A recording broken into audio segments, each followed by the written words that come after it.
This afternoon at approximately 2:40 p.m, a violent extremist undertook a terrorist attack on innocent New Zealanders in the New Lynn countdown in Auckland. But first I want to acknowledge the 6 innocent people who have been attacked. 3, I understand, are seriously injured. This was a violent attack. It was senseless, and I am so sorry it happened.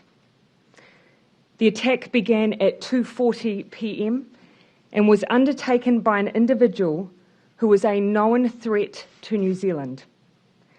The individual was under constant monitoring, and it was the police surveillance team and special tactics group who were part of that monitoring and surveillance that shot and killed him within, I'm told, the space of roughly 60 seconds of the attack starting.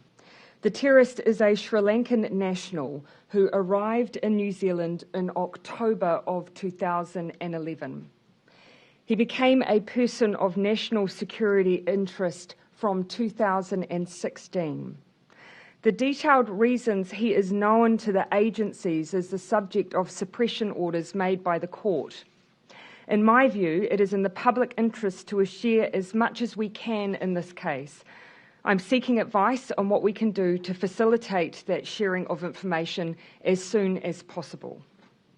What I can say is that we have utilised every legal and surveillance power available to us to try and keep people safe from this individual. Many agencies and people were involved, and all were motivated by the same thing, trying to keep people safe. What happened today was despicable. It was hateful. It was wrong. It was carried out by an individual, not a faith, not a culture, not an ethnicity, but an individual person who was gripped by ideology that is not supported here by anyone or any community. He alone carries the responsibility for these acts. Let that be where the judgment falls. What can you tell us about the motivations or the ideology? Violent ideology and ISIS-inspired. As the Prime Minister has said, this individual was under heavy surveillance as a consequence of concerns about his ideology. Today he travelled from where he lived in Gleneden to the countdown in New Lynn, as he had done before. He was closely watched by surveillance teams and a tactical team to monitor his actions and behaviour. He entered the store as he had done before. He obtained a knife from within the store.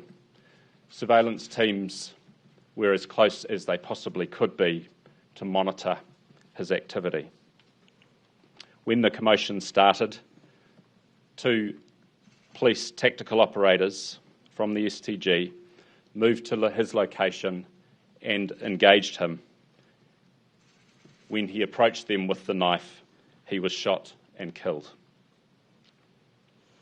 I acknowledge that this situation raises questions about whether police could have done more, whether police could have intervened more quickly. I'm satisfied, based on the information available to me, that the staff involved did not only what we expect they would do in this situation, but did it with great courage. The reality is that when you are surveilling someone on a 24/7 basis, it is not possible to be immediately next to them at all times. The staff intervened as quickly as they could, and they prevented further injury in what was a terrifying situation.